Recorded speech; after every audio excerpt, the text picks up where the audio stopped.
بندہ مرنے کے بعد اپنے رب کے سامنے کھڑا ہوگا. اللہ پوچھے گا کہ میں نے تمہیں زندگی دی تھی میرے بندے، تم کہاں گزار کر آئے اسے؟ میں نے تمہیں جوانی دی تھی، کیا کرتے رہے جوانی میں؟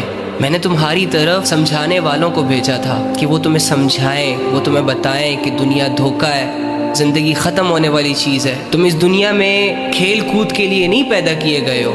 تو آنے والے حالات کے لیے آپ کیا تیاری کر رہے ہیں؟ وہ دن جس کے بارے میں اللہ رب العزت فرماتے ہیں کہ اس کی جو لینتھ ہوگی وہ ایسی نہیں ہوگی کہ صبح آنکھ کھولی تو کچھ ہی گھنٹوں کے بعد رات ہو گئی اور آپ سو لیے، پھر صبح اٹھے پھر رات ہوگی. نو وے. اللہ فرماتا ہے قیامت کا ایک دن 50,000 سال کے برابر ہوگا. Can you imagine? آپ 5 منٹ کے لیے امیجن کریں کہ سب کچھ ختم ہو چکا ہے، زمین ایک فلیٹ میدان بن چکی ہے، اور میں اور آپ اور ہم جیسے لاکھوں کروڑوں اربوں کھربوں انسان اللہ کے سامنے کھڑے ہیں، اور اللہ رب العزت ایک ایک کو اپنے پاس بلا رہا ہے اور اس سے یہ پوچھ رہا ہے کیا کرتے رہے، کہاں گزاری زندگی. اور میں اور تم کھڑے ہو کر اپنی باری کا انتظار کر رہے ہوں. ڈر اور خوف نے ہمیں گھیرا ہو.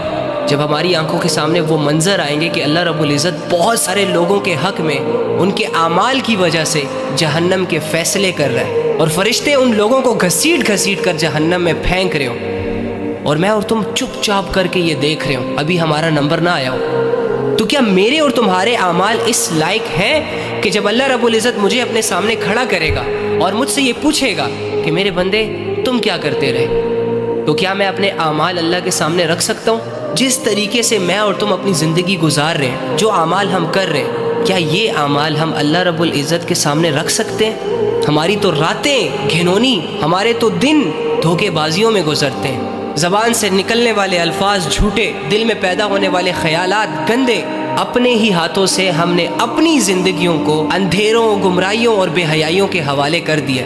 یار کیا ہم مریں گے نہیں؟ کیا ہم سب نے آب کوثر پیا ہوا ہے؟ تو اگر ہمارا اس بات پر ایمان اور یقین ہے نا کہ ہم نے مرنا ہے، اور دوسری جانب پھر یہ یقین ہے کہ مرنے کے بعد دوبارہ زندہ ہونا ہے، اور تیسری جانب اگر یہ یقین ہے کہ اللہ رب العزت نے اپنے سامنے کھڑا کر کے پوچھنا ہے، تو پھر مجھے چاہیے کہ میں اپنی زندگی سوچ سمجھ کر جیوں، اپنے فیصلے اللہ کو سامنے رکھ کر کروں، اپنے اعمال پر گہری نظر رکھوں، رک جاؤں ان تمام اعمال سے جن اعمال کو کرتے ہوئے ہمارا ضمیر ہمیں 10 آوازیں دیتا ہے کہ بھائی تو غلط کر رہا ہے، بھائی تو اللہ کی نافرمانی کر رہا ہے، ظلم کر رہا ہے، بے حیائی کر رہا ہے، گناہ کر رہا ہے.